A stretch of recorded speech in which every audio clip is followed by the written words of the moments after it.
Hi everybody, welcome back to our podcast called The Anything Club, and you probably guessed it, this is a podcast where we talk about anything. So this week we wanted to talk all about reading, specifically the benefits that we found from reading. We are both quite big readers now, we never used to be, but I would say in the last year or so we've been reading more than we have ever before.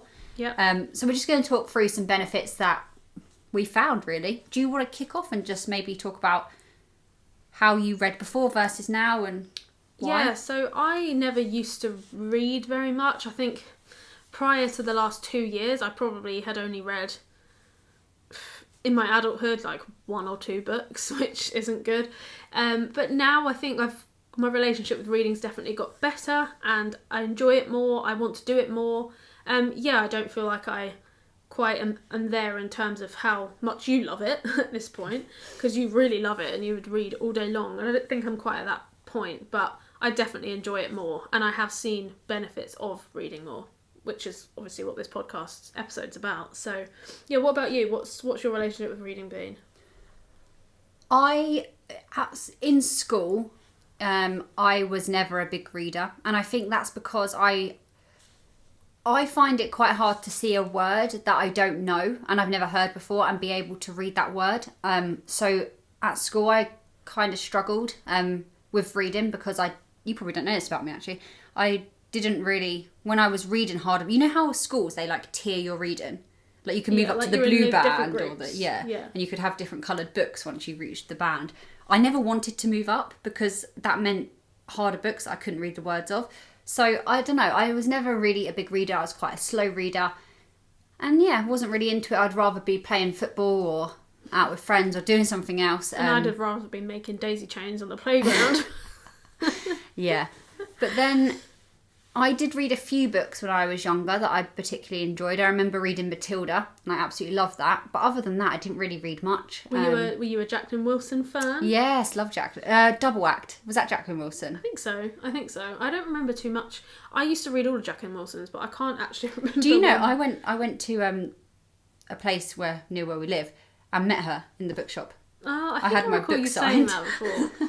Yeah, I remember reading, I was probably about 14, 15, and I read The Boy in Striped Pyjamas.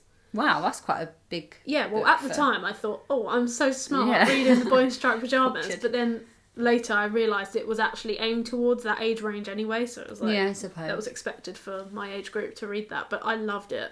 I absolutely loved it. And then I remember a few years later I read To Kill a Mockingbird by Harper Lee. And that was a classic, so I was really proud of myself for reading a classic and enjoying it and understanding it. I remember buying you some books for your 21st birthday. Yeah, so you bought me Wuthering Heights and Jane Eyre and Pride and Prejudice. I think you bought me 3 books, and I read Jane Eyre, but I haven't read the other 2 yet. I do need to read them because I did enjoy those classics, but they're hard to read. They can be hard to read. You have to be in the right mood, in the right frame of mind. And you have to have some patience because you probably will have to read every page twice.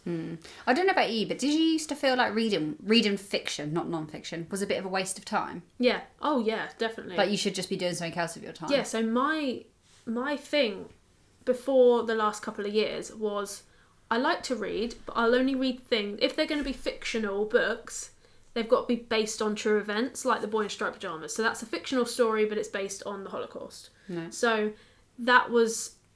I thought that was the only type of book that I would want to read. But then I read To Kill a Mockingbird and I read Jane Eyre and I thought, oh, actually, I do enjoy this. And then in the last couple of years, we started reading more fictional books and I've really enjoyed them. And now I would say fiction is where I prefer to be. Okay. So yeah, anyway, so I was saying that at school I didn't really like reading. That didn't really change up until, probably 2 years ago. Yeah. And I don't know why. I think it's because I heard a lot of people... probably on YouTube, talking about the benefits of reading and why they read so much and what they got out of reading, and I just thought I'd give it another go, and I haven't looked back since, really. And even now on your channel, you've got reading challenges that you want to do, you've set yourself goals, like you really mean it, like you really do, you really do enjoy it. Yeah. So yeah, it's nice. And I think I equally like fiction and non-fiction. I probably lean a little bit more towards non-fiction than fiction. Do you think? I think right now, no fiction, but as an overarching Because decision. you generally read like one non-fiction and one fiction at the same time, Yeah. don't you? Yeah. So, yeah. Okay, well, let's start with the benefits. We've made a little list that you haven't got up on the screen, so that's useful. There you go.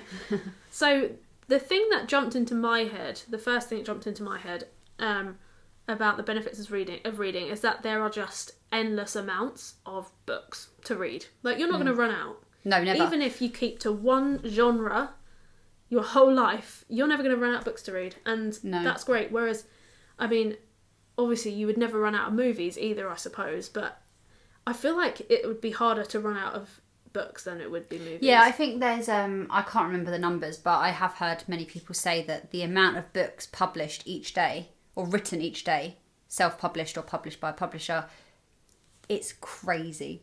Like, you could dedicate all of your life and you would never get any, them. which is quite interesting. Like, you must pick the right books for you at the time because there's just an endless amount. Yeah, because you're never going to get through them, so you might as well pick the ones that you want to read that you've been wanting to read for a long time. So yeah, that's the thing that goes into my mind straight away. It's just how there's just endless amounts, endless entertainment. Yeah, I think for me the number one benefit of maybe not the number one, but I love how much you can learn from books, fiction or non-fiction. So obviously non-fiction, it's quite self-explanatory. You are obviously going to learn when you're reading non-fiction books. So I'm going to focus on fiction. Oh, I got that right around. Yeah, fiction. Just as an example, some books that I've read recently have been set in different time periods and been set specifically in New York in the 1960s. Yeah, 60s.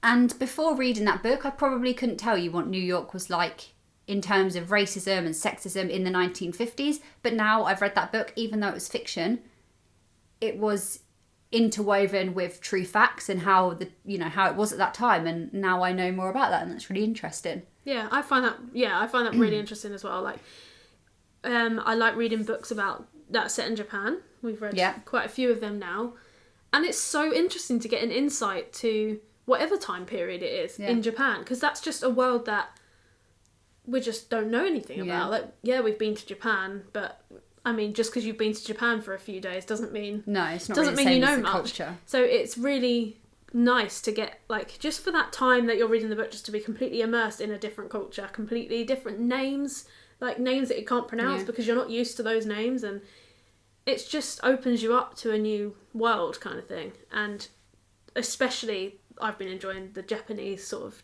Japanese translated fiction. Yeah, I've been enjoying that quite a lot. But yeah, I've been enjoying the American, like in the 60s, 70s, that kind of time period as well.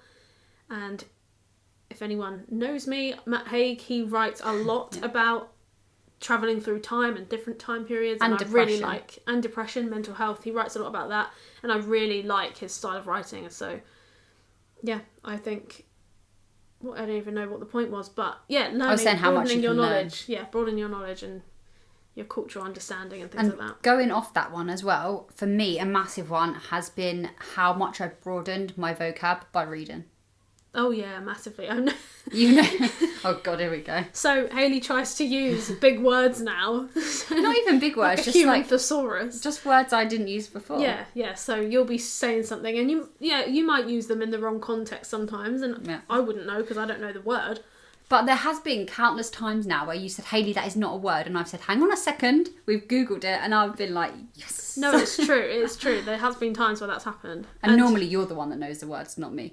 Yeah, usually it's that way around. Usually I'm like, Hayley, that doesn't make sense. And then we look it up and sure enough, it doesn't make sense. But recently, you've been proving me wrong quite a lot, which just goes to show I don't know how to, I don't think there's anything else to blame that on other than reading. No, there's blame's nothing else the wrong word. Changed. The word I'm attributing that to. Yeah. There you go. Done it again. Yeah, there you go. Point proven. Yeah. I definitely. Well, what I try and do is when I'm reading, if I don't know a word, providing I'm not going to get distracted by my phone, I'll just stop and Google that word, and that's all I'll do. And then 2 weeks later, that word will just fall out of my mouth in conversation. Word vomit. Literally, and I don't mean to. I don't make I don't make notes of words that I want to try and get into sentences or conversations. No, it's literally, happens. I've just associated it with that, in that context that I've read it in. Now I know what it means. Yeah, and I think that Now I'm able sometimes to if you use it. see that same word more than once, you're more likely to then use it yourself. But also with the Kindle, one of the cool features of the Kindle is that you can click a word and it will bring up the dictionary and tell you the meaning of it there and then on the screen in seconds. So you don't even need to get your phone out unless you're reading a physical book. But that's one really good thing with a Kindle. Yeah, so I mean, sometimes I don't go on my phone if I feel like I'm, really immersed, but sometimes I will just note it down in my head or... But if this benefit of reading and learning more vocabulary is important to you, then it's worth it getting your phone out just for quickly and just finding out what it means. I wasn't reading to do that, never. It's just a byproduct. It's just happened and now it's like, oh, okay. Well, yeah, I can say that that's a benefit of reading or that's something that I've noticed because it literally has. I have noticed that. So yeah, do you want to give another? Yeah, so one big thing, and I think this is a big thing for you, and I'm sure it's in your head, is the mental health benefits of reading. Now I'm going to let you talk about this because you notice that a lot. You've mentioned it a lot, how it helps you. Yeah, how does it help you? I think that... I think it's... I don't know if it necessarily needs to be reading, but having something that you do each day whereby you switch off from the rest of the world and you forget everything that's gone wrong during the day or everything you're nervous about for the next day, and you can just really put yourself into a character or into learning something else, whatever it may be, through reading, is really, really helpful. And I've said it before, it kind of feels like my little meditation. Like people meditate each day. My 15, 20 minutes, an hour of reading, whatever it may be, even if it's literally 5 minutes, that's my like sort of... Yeah. And no one's interrupting you unless I'm talking. Sometimes you interrupt. No, but no one's interrupting that time. You don't have to think about everything else that's going on, the washing up you need to do, or you've got to make dinner soon, or whatever. And quite often I'm thinking, if I'm reading a fiction book, I'm quite often thinking about the characters' problems, which turns mine off. I'm like, oh, what are they going to do next? What's going on in their lives? Yeah. It is quite amazing, actually, what it can do. If you really allow yourself to get immersed in the characters and the story and actually feel like it's almost like you're watching a movie, but that's what I always describe it as, whenever I read. And I don't know if it's just the type of person I am. I don't know if everyone does this. I do it. I see a picture in my head as I read. I do that. I know what every character looks like in my head, and, if it says... Joe walks up to the big red house. I know it's a really silly example, but I will see Joe walk up to the big red house. I wonder if everyone else... comment below if you also picture almost like a movie in your head. Do you have ideas of what the characters look like? And because if you're reading a book that it's then turned into a movie, or the other way around, that's interesting. But you've read a book first, you've got this idea of what the characters look like and what the scene looks like. And then you watch the movie and you're like, God, I was so inaccurate. But I guess it's when the beauty of reading is that it's so subjective and you can actually just decide. Well, you decide, don't you? You can decide what you want to see in your head, and that's fine. Nobody can take that away from you. Yeah. And just because a movie comes out doesn't mean you were wrong. It just means that's that person's interpretation of what the character should look like. So or the best actors and actresses they could get hold of for the best ones budget. They can get. Yeah. So I think it's nice to be able to just escape reality. I think as well, it's just a good de-stressor. Yeah. Isn't it? And a distraction if anything bad's happening or you're stressed. It is perfect to just zone out. And not everyone likes reading, so maybe in people that have tried and tested reading, they know they don't like it. This could extend to audiobooks, it could extend to podcasts. It's just about having an outlet that lets you zone out, really, isn't it? Yeah. And speaking of podcasts and audiobooks, reading, there's so many ways to absorb reading. You don't need to literally obviously read. Reading by definition is reading the words on a page, but you can absorb books in different ways, and you could be read to by I know we've sometimes read books where we've just read a chapter each to each other, and it's just quite relaxing.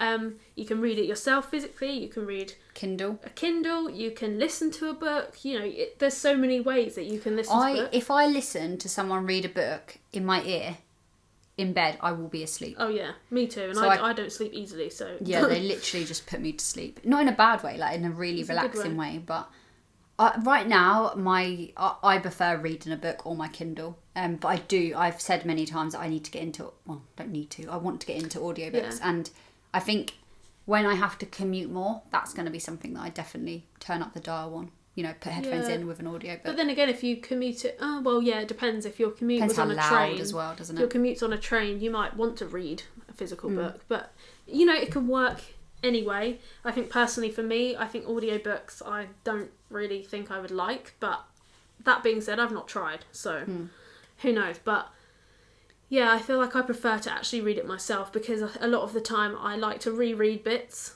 because I've lost... what's going on, I've lost touch with what's happening and what that character was called or anything like that. So I think I'd get really confused if I was listening to an audiobook. But yeah, it's good that there's loads of different outputs for absorbing. I've got something else to say that I've missed.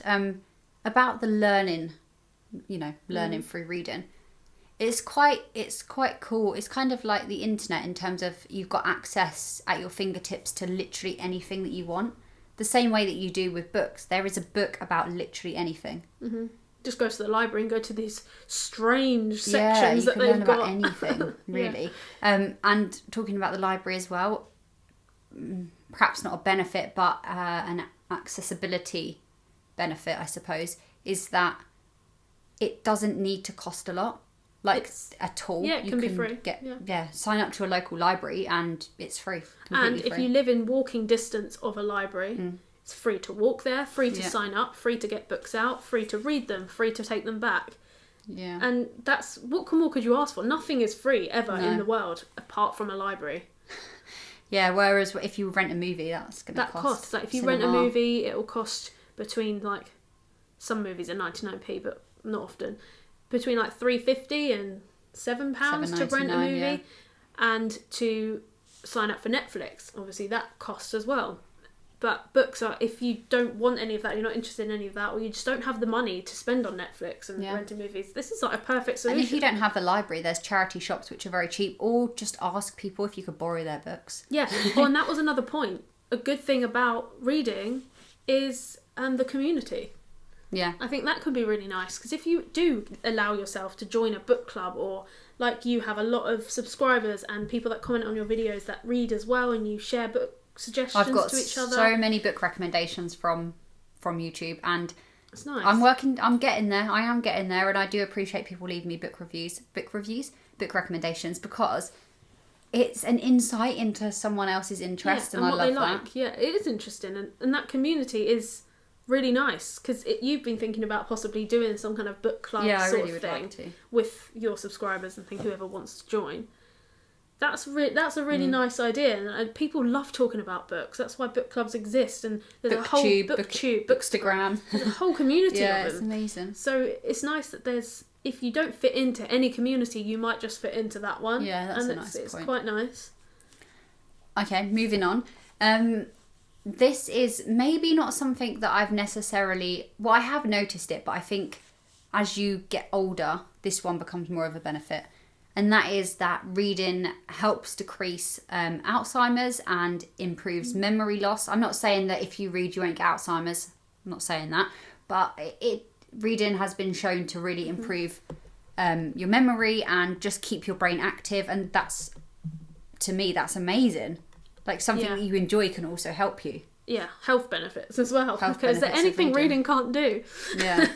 So I think I would very much like to be an older person that reads when I'm older. And you will be, if the way you love it, so... Yeah, and if my eyesight goes, I'll find a way around that. Audiobooks. Yeah. Audiobooks, or one of them, magnifying glasses that you can put over your book.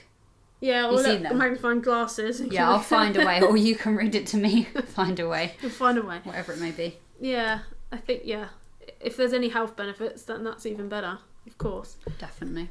So another benefit that I think is quite important, and this is what I thought you were going to say, as you get older, and I don't think this is specific for as you're getting older, but for anyone really, of any age, reading can really open up your mind to different perspectives on things, and different books address different issues, racism, all that kind of stuff. And if you're somebody that is quite closed off to all of that world and the struggles people face and mental health and things like that, there are so many books of personal experiences that people have had, or fictional stories about how it may have been for people, and just addressing loads of different issues, controversial issues sometimes, and it opens up perspectives and it like challenges your opinions, and I think that can be really useful, especially for older people, because sometimes older people haven't. I don't know. I don't want to generalise, because there's a lot of older people that are so open-minded and things, but there's also a lot that aren't, because they're sort of stuck in their ways from decades ago. And I think it's important to have books that address those, because it does allow people to have that. Something I'm trying to do is to pick topics that I know absolutely nothing about, or pick topics that I feel very strongly about and read opposing views. So just as an example, I want to read more books about global warming and stuff like that. Not that I'm opposed to that, like I very much... You just don't know I'm as an much as advocate. you'd like I to. would just like to broaden my understanding. They will be very non-fiction, serious books that I'm learning science within. But then I would like to also read maybe some political things that probably to me will make me very uncomfortable, because it challenges your own views, doesn't it? And I want to read a lot of... there's a ton of these, but people's experiences from leaving North Korea, that really interests me. Oh, yeah. There's that particular one that's really, really big. Is her name Yomi Park or something? I don't know how to so. pronounce it, but that looks really interesting. I'd like to... And then I maybe want to pick a topic that I know absolutely nothing about. That you would never have thought you wanted to know about. And read a book based on that, I think it's really cool how you can just learn about anything. Obviously you can go online and read stuff, but you've got to then search for that. Whereas if you join a book club or you have a community, you could say to people, I want to read books that put me out of my comfort zone that I've never read before. People will recommend books that they're interested in. That might be something you've never thought about. And you just read it. You don't question it, just read it and see if you like it. You might discover a whole new genre or a whole new thing that you're interested in, or I don't know. Right now, I'm very interested in investing in personal finance, and I've been reading books about that, but books from a lot of different people. And even in the two most recent books I've read, I've seen completely different ways of looking at it, but there are a lot of themes that are shared among the authors. So it's really interesting. And then obviously you take all of that, you digest it, and then you make your own opinion and you make your own mind up about where you sit within that field. It's just about giving yourself as much opportunity and chance to learn more things, and putting yourself in situations that are uncomfortable. Because for me, this isn't really learning something, but a situation for me that would be uncomfortable is having to read a sci-fi sort of book or fantasy or something like that, because I like Harry Potter, for example. Don't come at me. I just don't get it, but I want to get it, and I think it would be really good for me to be able to put myself in that genre and try it. Well, there's a reason so many thousands of millions of people exactly. love it. I am the odd one out here. It's not. I'm fully aware of that. But yeah, I just think finance, fantasy and sci-fi I find really difficult to read. But maybe that's something I should try and do. Maybe should try and read more of that. Yeah. Are there any particular books that you are looking to read soon? What, in any genre? Yeah. So I've got the Evelyn Park. What's her name? Evelyn Hugo. Is that her name? Yes. That really popular one. I forget what it's called. Yeah, I know. One with the lady on the dress on the cover about she's like a famous woman. That's on my list. In fact, that's in the bedroom. And what else? I mean, there's loads. There's loads of books. I've got a whole list on Goodreads, but I can't think off the top of my head. What about you? Is there any that stick out in your head right now? What have I got on my list? Do you remember? What haven't you got on your list? No, that's the problem. Well, right now I'm reading The Housekeeper and the Professor, which is a Japanese translated book. And I'm about to start 7 Habits of Highly Effective People. The really, really well-known non-fiction book. So they're on my list, but yeah, it really is. And every time I take one book out of the library, I add 6. Yeah.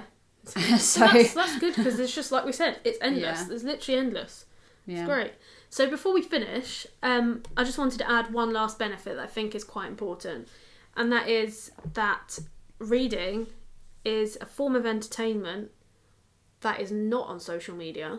Yeah, that's a big and that one. is not involving any blue light from your phone or devices. If you've got a Kindle and you've got one that doesn't emit blue light, which I don't think any of them do. No, and you could put the nightlight feature on as well. That's great for your eyes. It's great for just before bedtime because you're not being stimulated too much. And helps you wind down before bed reading. Yeah, exactly. And so that's where the blue light comes in. But in terms of it not being on social media is toxic, and that can really stress you out, especially before you go to sleep or any time of the day, actually. Yeah. And it can stress some people out more than others. But I think if you're somebody that does get affected a lot by what's on social media and what other people are doing, try reading. Like, it's probably why I like it so much. Yeah. Try to stop comparing yourself to what everyone else is doing, and get a book. Put your phone somewhere else and just read for an hour. Yeah. And immerse yourself in someone else's problems. That's a really good one, actually. I didn't think of that. I mean, like, necessarily about it not being on social media. And I guess that's because, in a way, that my reading is related to my YouTube channel, and my reading is related to things I see on Instagram. But I will say that I've not seen any negatives from that. Bookstagram seems to be a really positive place. Nice place to be, yeah. But yeah, that's a good one. Yeah, I mean, there's Bookstagram and that's social media, but I just mean, if you're not instead of flicking through Instagram and seeing everyone else going on holiday and doing things that maybe you can't afford, it makes you feel bad, or it makes you feel like they've got this amazing life and you don't. It can really be a great distraction to just put that away and do something else, like read and be interested in somebody else, some fictional story, even if it's non-fiction, just something that's just going to not be you flicking through Instagram, because it can be really bad for you. That's a good point. I don't know if I've got anything else to add, but I did recently make a video about why I read every single day, which is kind of the same as we've been discussing today, the benefits of reading, basically. If you're interested, check that out. It's my username. Does it get linked? We'll link it below. Okay, we'll cool. link it. Can we ask them a question? Yeah, well, the obvious question would be, what are benefits to reading to you? Yeah, I think number one, what are the benefits that you see from reading, if you read? And number two, what are you reading right now? Not right this second, but what are you reading at the moment? Yeah. And also, what's your favourite book of all time? Because I'm really interested in that, because I like to add people's favourite books to my list. That's 3 questions for people to answer. That's 3 questions. It's a lot of homework. But give it a go. Cool. Right. And if you've got any topics that you want us to discuss on this podcast, literally anything, again, put them in the comments and we'll try to do that, because why not?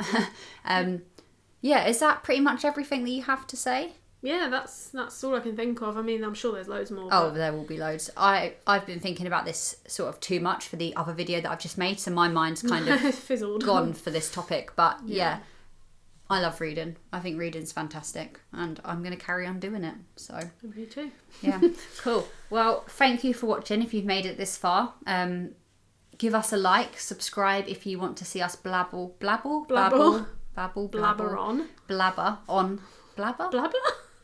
If you want to keep hearing us chat rubbish. Sounds weird now. Yeah, subscribe to the channel. Anything else you want to add? No, thanks for watching or listening, and see you in the next one. Yep, see you later. Bye.